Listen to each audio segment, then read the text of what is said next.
Hello. Hello everyone. Thanks a lot for being here. My name is 𝗬𝗁𝗁𝗃. I'm Assistant Secretary to 𝗬𝗁𝗁𝗃𝗃, which is an association promoting women in tech in order to make more women into our field. And I am also UX lead in Amadeus and diversity and inclusion ambassador. Thank you. Hello, I'm Serena Villata. I am a research director at CNRS and je suis the head of an area team called Marianne. My research topic is about natural language processing, in particular the detection of cyberbullying and hate speech online. Thank you very much. Fabulous. I'm Caitlin Graff-Buckman. I'm the founder of Women at the Table and also the co-founder of the 𝗧𝗵𝗲𝗿 Alliance for Inclusive Algorithms and the AI Inequality Network. And those are all systems change organizations that work for more inclusion, but also transformative technology. Hello everyone, bonjour. My name is Iman Daou and I am a cybersecurity expert. I manage a team of cybersecurity engineers and data protection experts within 𝗬𝗵𝗄𝗏 Partners organization. We are located in Paris and throughout the world we have some offices. And I also am cybersecurity lecturer at University Paris-Cité. Welcome everyone. Thank you very much. I'd like to start by defining what bias looks like in AI. I think it's a very broad topic. Everyone has a different, we were talking about trust and transparency earlier on with Clara. She said everyone has a different version of what trust and transparency looks like. So I think for context, it would be great to define what bias looks like in AI and algorithms. Maybe perhaps we start with you. Yes, so can you repeat the question? What does bias, how do you define bias in terms of algorithms and AI? Yes.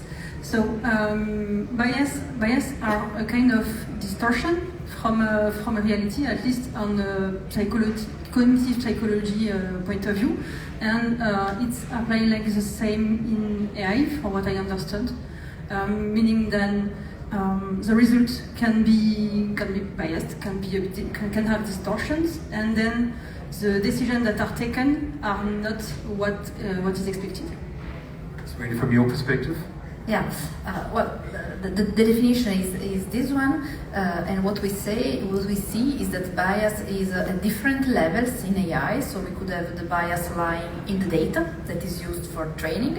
It could lie in the algorithm itself, because there has been some bias which has been injected by humans, and these are different perspectives that needs to be treated in a different way. Yeah, so I agree. And what we need to add to that, just +1+1, is that this is happening at velocity and great scale. And that there's social bias and there's statistical bias, and these two things are meeting in a way and amplifying. I'll give two examples that are recent. One is I was just on the only gender equality panel at the AI Action Summit, and on the panel was the Minister for Innovation from Iceland, who had said how proud he was that theirs was the first language other than English that OpenAI had sort of put forward. And he said, however, they found that even though their president, their prime minister, their three heads of the political parties, the head of the police, and I think the head of defense, Minister of Defense, were all women. When you put in anything about strength, it would always come out he, it became gendered. And if you put in anything about weakness, it always became feminine. So that this was kind of, he didn't call it imperialism, but it was a cultural imperialism and a point of view. Secondly, a colleague just told me that, who was also at the AI Action Summit, as a joke, she had asked Douady, could you please just make a thing about, US, China, together doing something or other, and she wanted to send it to colleagues. It came back all men in suits. We can maybe understand that. So she said, I need to prompt you, please put in some gender diversity. And then it came back with women serving coffee to the men in suits. So this is what it is as of today in these data sets, and this is what's coming out, and this is kind of how every day misogyny, but also I'm sure homophobia and racism and every other ism become sort of embedded in a way that we're not really very aware. From your perspective? I think it's important to understand that bias in AI is not a malfunction, it's actually a mirror. And I would say that it's a funhouse mirror. And these distortions, they don't come from nowhere, they come from the distortions already existing in society, and it is amplified. And also, we need to understand that AI doesn't wake up someday and decide to become unfair.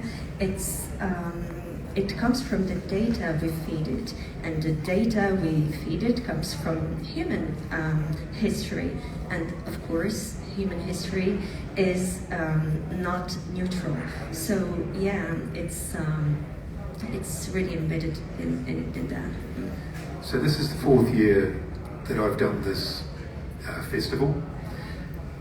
We're not at the beginning by any means of the AI journey. We're very far along, and when you listen to all of the conversations over the last 2 days, it's only accelerating and accelerating. We're now talking about agentic AI. So that those inherent biases, the lack of inclusion, is going to be well worn into the algorithms and the systems we have. Where does that leave our desire to try to create an AI that is promoting equality, that has more equality, when we're so far down that line? How practical is it? Well, what are the first steps? Because it feels like there's a bit of an inertia because no one knows where to start. Caitlin? Yeah, so I think we're going to all end up at the fact that the biases are actually not sustainable. We don't want them. They're also going to be, for example, we know that elite universities are training their graduates how to do interviews that are AI interviews and how to game the system. So those who don't have access to that kind of training are going to be left farther behind. So this is just going to embed inequality more. My thinking is, as we go to small language models, and we're seeing that they're more and more effective, that we probably, as a side project, have to be creating unbiased new data collection, small language models that maybe we then federate, aggregate, and when everybody wakes up to this problem, then we're able to sort of transfer over. And being very cynical about the incentive for those who create those algorithms to make them more inclusive, less biased. Where is that incentive, Serena? Where do we, even if it's a small language model, where is the incentive for those who are creating it? Because it's often a fairly homogeneous group of individuals. Yeah. Well, first of all, I just want to precise something, which is that it's very hard to measure bias. So it's not just in the example, I mean, the nurse, the doctor, so the translation, it translates the nurse as being a woman each time, the doctor being a man. It's not just that. Bias covers many different perspectives, and it's very hard to have also computational ways to assess how biased is a certain, for instance, a language model, big, small, middle size. So that's the first thing. The second thing is that bias could cover also, for instance, the language. So there are, we talk about, let's say, underrepresented languages. This is another form of bias which impacts then the society. I mean, all what is behind language, which is much more than the pure syntax. So this is also something which has to be taken into account. It should be really an effort, a joint effort from the academic side and the industry side. The language one's a really interesting one, Emma. Yes, I completely agree with you, but still, even though it's hard to come up with this audit grills, we need to find out something. For instance, in cybersecurity, it's hard to conduct an audit, but still we've managed to create some frameworks, and we need that for AI as well. there is this EU Artificial Intelligence Act. It creates a lot of buzz, but still maybe it gives some guidelines and give us the frameworks that will enable us to assess and define what these bias are or could be. Definitely. Just to reply on that, I do agree. I mean, I agree. It's important, definitely, to define ways to assess bias, but it's hard. So it's hard to find a global solution. Do you think then having a multidisciplinary fields working together and not staying in our IT bubble could help? And as it's the title of our talk, having human put at the center and having sociologists, psychologists together actually, and to get inspired from these human science fields. For example, thinking about cognitive dissonance in cognitive psychology could be also a way to test and to challenge the outcome of the AI itself. Totally. So we very much advocate for expanding the table, so it's pluridisciplinary. So obviously we need more women, and that would be good, but what we need are more progressive and different disciplines, exactly as you said, from anthropologists to social workers to whoever the sector experts are working together with the technologists. To your question about who's going to create them, I think if they're small language models, we have a chance. Because with the compute, we might be able to do them in research places like CNRS, and that if each of the different big labs just takes a small piece of this, we might be able, like I said, to federate something that's a little less biased and a little bit more, maybe not unbiased, but maybe more full-bodied, maybe more reflective of the world that we want to live in. Because part of the other discussion, usually when there's some guys on the panel, we'll hear, well, all it is, which is not what you said, I understand you had the other, but all it is reflecting the way the world is. And I suppose the question is, do we want a technology that's going to embed at such scale, with such kind of fidelity and strength, the inequalities that we all have seen are so apparent, and systems that are so broken since COVID? Maybe I'll be a little bit provocative on this one, but isn't that like a Western-centered point of view?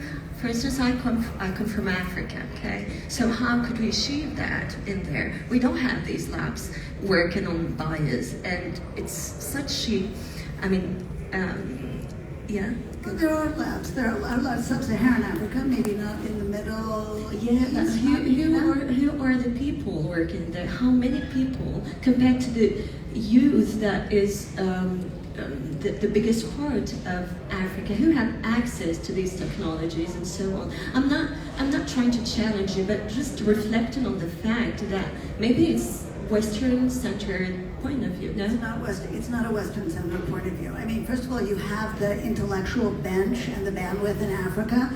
Deep learning in Douady has trained in 5 to 7 years some of the most brilliant ML ops people in the world, doing the most innovative things with the smallest level of compute. What you don't have is you don't have compute, but you have university, and again, these universities in Africa I think are very elite, so that is a point of view, but that doesn't make it Western, it makes it classist, in my opinion. That raises a very interesting point though, because what is a neutral algorithm? There is bias built into everything. Whoever is defining it, gender, ethnicity, sexuality, there's an inherent bias because we are all inherently biased. How do we build? Is it possible to build a neutral algorithm? Serena? I don't know. I think that's because, I mean, even before LLMs, which seems to focus all the attention nowadays, I mean, bias were available even before. I mean, when we were doing just classification algorithms, okay, and we were based on data manually annotated by humans. Well, also in these manually annotated data, there were some bias. Okay, so I give just a very simple example from what I know. I mean, when we ask annotators to annotate hate speech messages, of course, women, to give an example, which I'm competent on, are, let's say, more tend to give more labels being cyberbullying to messages against women. Okay, so is this a bias? Is this a good bias, a bad bias? Should we avoid this? So that's very, very hard. Maybe from your perspective, where do you see positive user cases? You know, positive examples of those organisations that are working actively, not just to have the conversation around it, but are actually working hard behind the scenes from a technology perspective to, if we can't produce neutral, to at least minimise the inherent bias in those algorithms. Yes. So I actually run few interviews on that matter, and the positive thing is that actually when I'm discussing with people working in AI, they are conscious about those bias, and all of them are trying very hard to achieve it. Some of them are putting a strong focus on 𝗧cie, how to slowly have more diverse data, for example, and they are very much aware that it will take time. Some of them are also working on giving some awareness to their development team, to give also some trainings about what is the stereotypes, what is 𝗏𝗏𝗿𝗏𝗏𝗏, and in my own company we really try to work together, as I mentioned, as a pluridisciplinary field, and in order to put human at the center. From your perspective in cybersecurity, there is a real challenge in terms of profiling demographics and how the interaction is between consumer, between people and industry. Are there any great examples, case user studies from the cybersecurity sector that we can extrapolate out from an algorithmic perspective? I'm not sure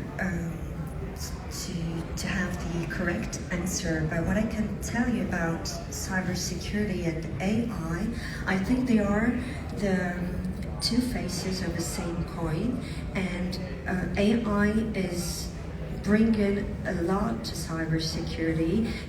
It is augmenting our detection capabilities, response capabilities, and also automation. So it's very good because it enables us to detect quicker, easier, and to respond also in a quicker manner. But on the other hand, there is an augmentation of the attack surface. So it brings a lot of risks. So we need to keep on performing our risk assessment, taking into consideration these new risks that are introduced. Sometimes we don't know the outcome of it. And what we usually say to our teams is that, and to the data scientists we work with, is that AI, LLMs, they are and they will be crackable at some point, and we need to ask ourselves, or to change the question. We are not asking ourselves, are we going to have this LLMs cracked? We need to know what will be our answer, or what will be the response if we have them cracked. So we are changing the perspective. Serena, you raised an interesting point earlier on about language. I guess the nature of AI at the moment, generative AI, for example, predominantly in English. It can be inclusive and exclusive at the same time, can't it? Perhaps that's part of the challenge that we face. We're all sitting here in Cannes. We've all been speaking English in France because it's whether we like it or not, it is the international language of commerce, English. It's become that. That enables us all to converse, and if we translate that from an AI perspective as well, that enables many people to engage in it because they understand English. At the same time, it excludes people who either don't understand English or want to converse in their native language. Is that part of the challenge with, you know, I come from Aotearoa, New Zealand, for example, and a very, very small example, Microsoft have only just released a keyboard that enables Maori, the indigenous people, to type in their own language. Up until this point, until 2022, I think, you had to find a way around to put the macrons in an English keyboard in a country that the indigenous people couldn't write their own language on a Microsoft keyboard. But it also gives access through a common language. Is this part of the problem, that there's a kind of inherent contradiction almost when we try to figure out where inclusion starts and stops, where exclusion is starting and stopping, that some of those things can be both at the same time. Caitlin?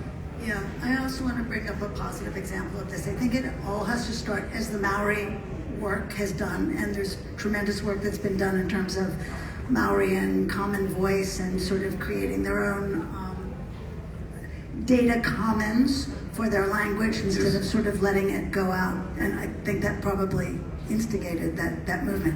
So in Africa, just to bring it back there, in Uganda, Makere Health Lab out of there,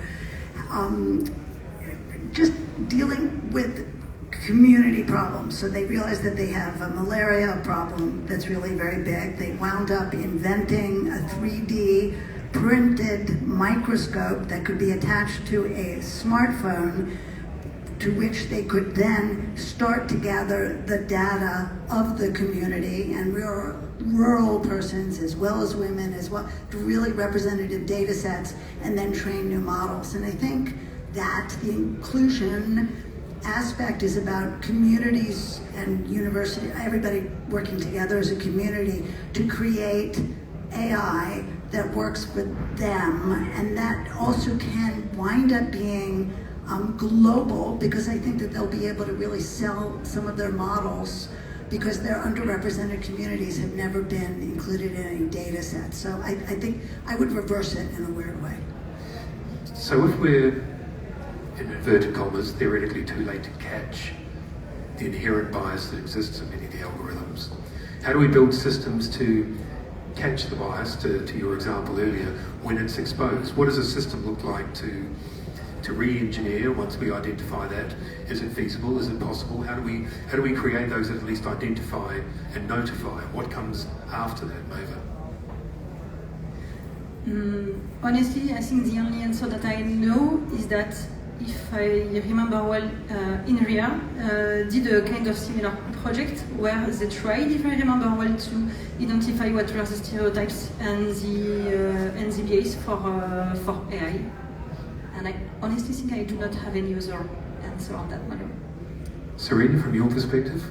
Yeah, it's there are many studies on that. I don't think there are really kind of definitive results on that. There has been a number of language models, like for instance Mistral, who proposes a version with guardrails, which avoids kind of abusive language and also ideally some kind of derivations to bias. But this also is harder to assess how this is a solution, because for instance we try to use it to build a counter narrative for hate speech, and what we assessed with humans and as Maeva was saying, with social scientists, is that the counter narratives generated by language models with guardrails are less effective than those produced by language models without guardrails. So in a way, the bias was kind of useful in being more impactful in the counter narrative.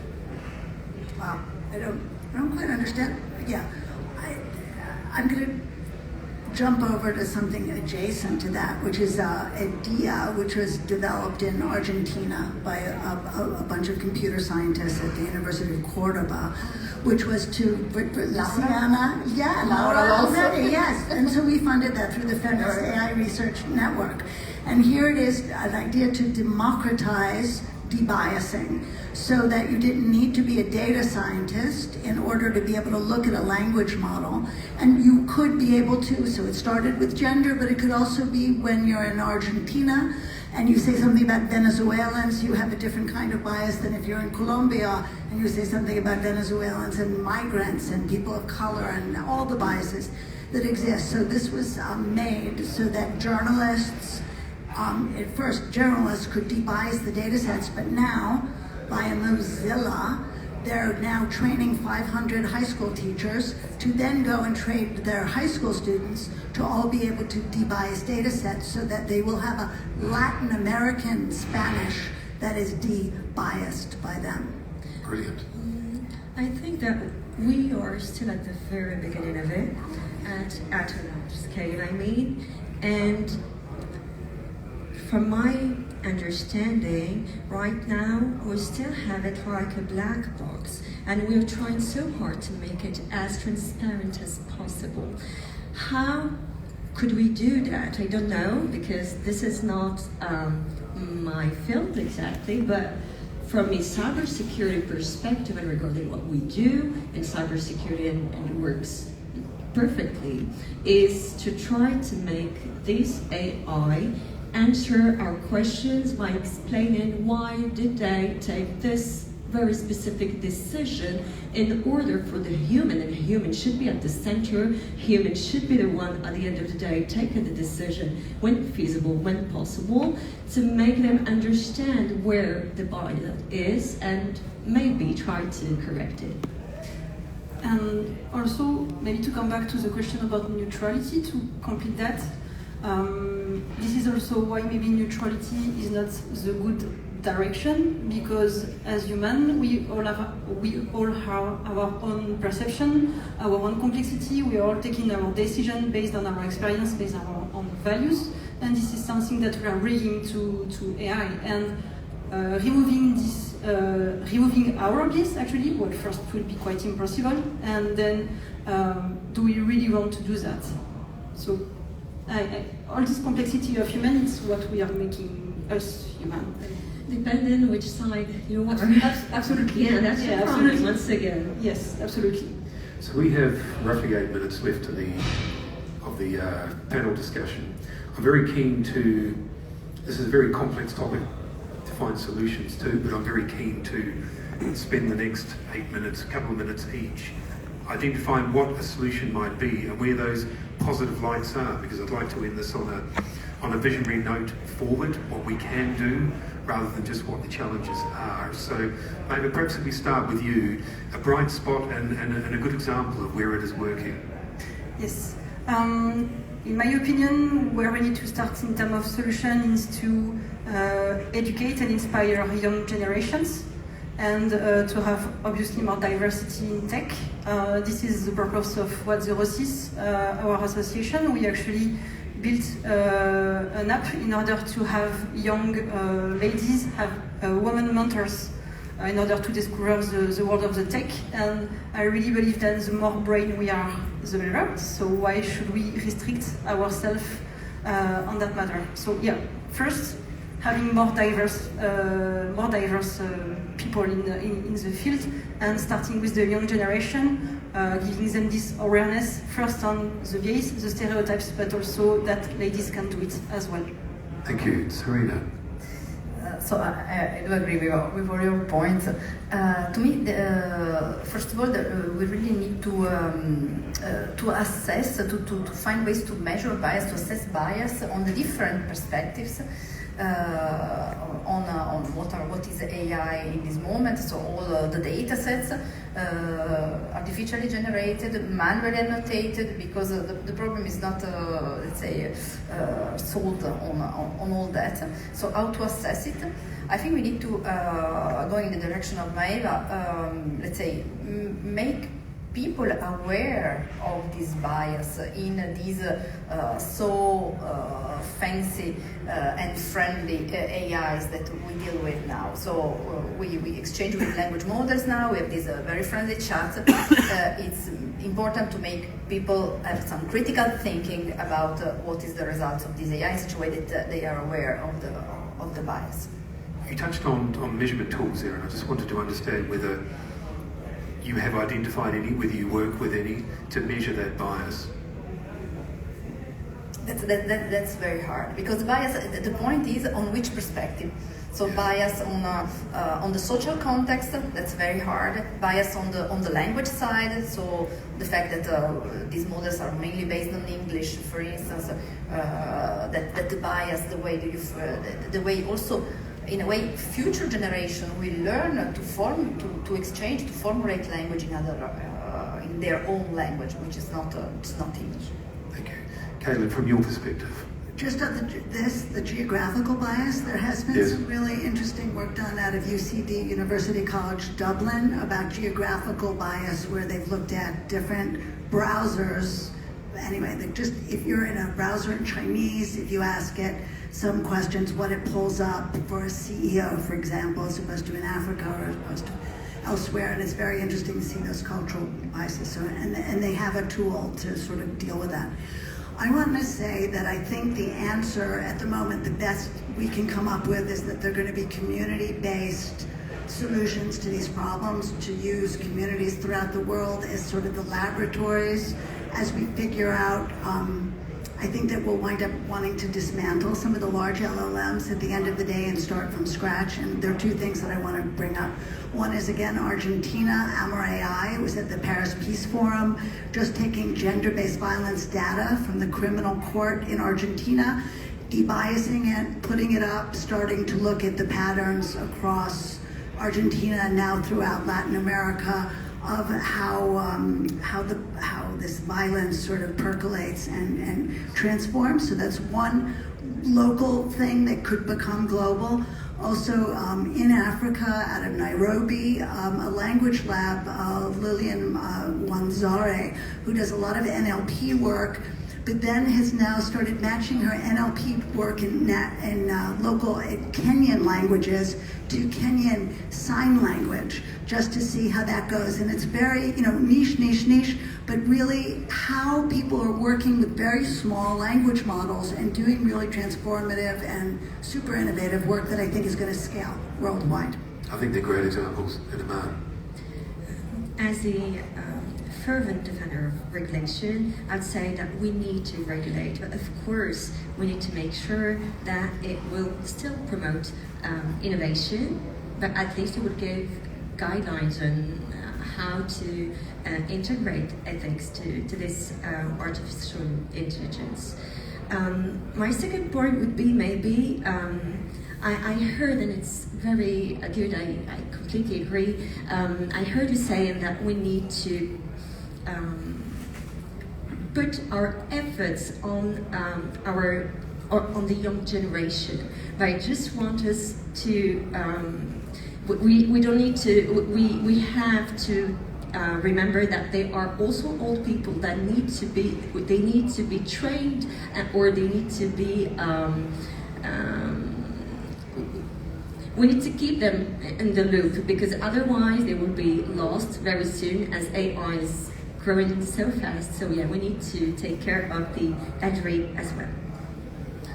Thank you very much. It's been a really fantastic discussion, and I know it's the end of Friday, and I want to thank the audience, everyone who has stayed for this conversation as well. We do have a couple of minutes. If anyone in the audience has a question or two for the panel. Gentleman in the front here, please, and then I think there's a gentleman there as well. I very much liked a statement that you made, Imani. I think that you said that the systems are a mirror of the reality. Now, as long as the reality actually has a certain bias, I think the fear is that AI is actually going to boost the bias itself. On the other hand, is it actually really realistic, as a question to the panel, to expect AI to fix reality and take the bias out that there is? First of all, it's not reality. It's the social construct that we live in, right? So it's like saying it's a ground truth. I just want to say that it is a social system that we're living with, that it's reflecting. But just let's not call it reality, because it's not the truth. It just is the way that we're living at this moment in time. And I do think that only we can fix it. Of course, the AI itself, I agree, totally doesn't have agency yet, at least, hopefully. So it's, it is up to us. Sorry, Lily. Well, first, thank you for this very insightful session on such a complex topic. But complex topic doesn't always mean complex questions, right? But let's see. My question is a bit related to the first one. I think it covered half of my question. So the point was, Iman, you said it clearly, right? The bias is like a mirror of our society, bias in the society. What I see, because I'm an engineer, we have methods to debias the data, to fix the data at the level of the technologies. But when you focus on fixing the bias at the level of the technologies, too much, that might have as well some consequences. We have, if you remember, for example, the case of the image generator of Gemini, right, where they were trying to fix the bias on the technologies, and that's what has been happening. Another consequence is that I'm wondering if by focusing on fixing the bias on the technology, we indirectly we are not amplifying the bias in the society. At some point, it's no more the mirror, right? And everything that the society is correct, that might amplify the other effort that we put on fixing the bias into the society. Agreed, absolutely. I think that you have the answer in your questions, right? Thank you, Donatien. And I would say that maybe AI is like a spotlight, and I have one here in my face, which is not very agréable. But yes, as a spotlight, it will maybe I can't find my word in English right now, but it can amplify this bias you've mentioned right now, or it can also expose it, which is maybe your point. Thank you. I think there was one question in the back there. Are you happy to stay for another? And one over here as well. At the risk of ending the lovely evening on a bit of a downer, I should announce that I'm a recovering DEI lead at Google myself. There is an elephant in the room, and it is the Republican administration. And I have no doubt you're on the side of the angels, as we all would hope to be, but we're in this environment, a political context, where every big tech company is kowtowing. They're desperately and publicly completely demolishing their internal DEI initiatives and fact-checking. So how do you incentivize the good stuff when arguably Google was punished for 150 billion when they tried to do the right thing? They did it in a very clumsy way. How can you kind of go against the tide at the moment that makes sure the good guys win? Good guys was a bad statement. Let me retract that. I would say people who think about ethics prosper. I'm glad you brought up the Google thing, because I do think it was clumsy. I don't think it was the wrong thing to do. So I think just because it was badly executed doesn't mean that we shouldn't try to rebalance the data, which was a noble effort. I think it's community-based. I really do think it's going to be, in this moment of sort of progression, that community-based work. And also we're thinking of building, what we can talk later about, building some sort of open source platforms that activists can sort of hook into worldwide, so they don't have to reinvent their tech, but they can just sort of focus on the local work that they need to do. But I'd love to talk to you about it after. There's one more question over there, and then I think we'll wrap it up. Oh, yeah, thank you. I'm working for a pharmaceutical company, and the thing about this, when we have bias in our LLMs and these kind of things, it's going to be really, really harmful, right?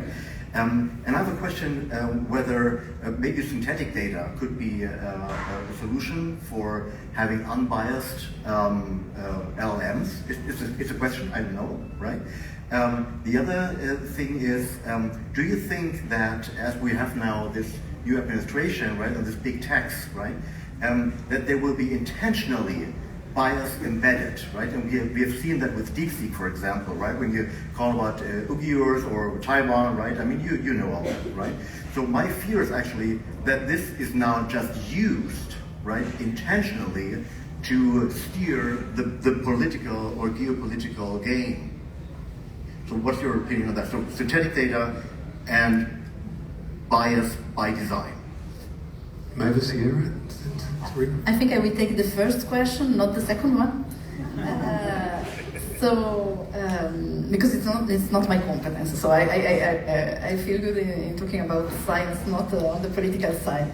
So, synthetic data has been proved to be kind of a solution, okay, in particular application domains.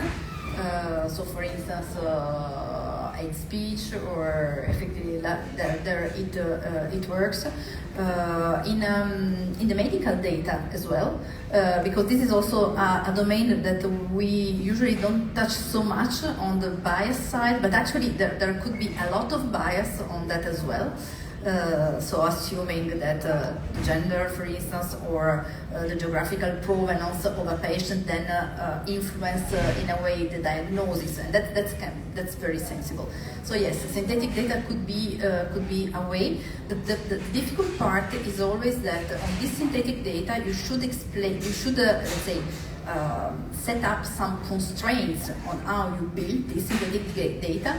And so, how do you ensure that these constraints are not biased? So that's what is hard. Thank you very much. Thank you all for your participation. Thank you, audience, for staying till the end of the day to listen to this fantastic conversation. Please give the panel a very warm thank you.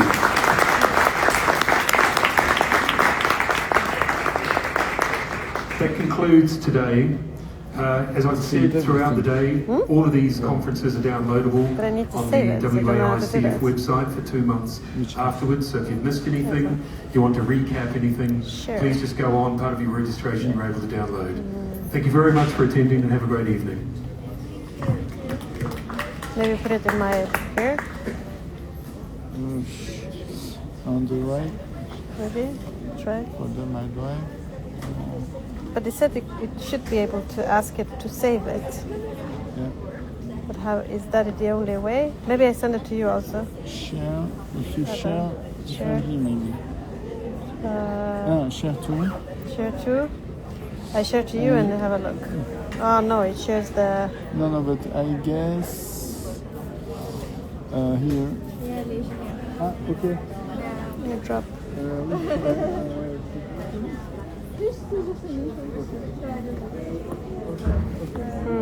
Very nice session. Oh, you liked it? I'm sorry, I'm trying to figure out how to... Do you know how to say when you've done like a live... Do you know that? No? Yeah, nice. Sorry, I don't know how to like... Did you find out to save it? No, because this is just share, right? Yeah. Can you Google it? Because it said when you turn it off, it would ask you to... Which app is it? It's Instagram. Sorry, Instagram, yeah, live. It said... No, I don't really know. Well, it said if you close it, it asks you to save it. Otherwise, I kill it. Maybe I shouldn't speak live. You saved on the drive? Yes, but I don't... And then later I will contact you.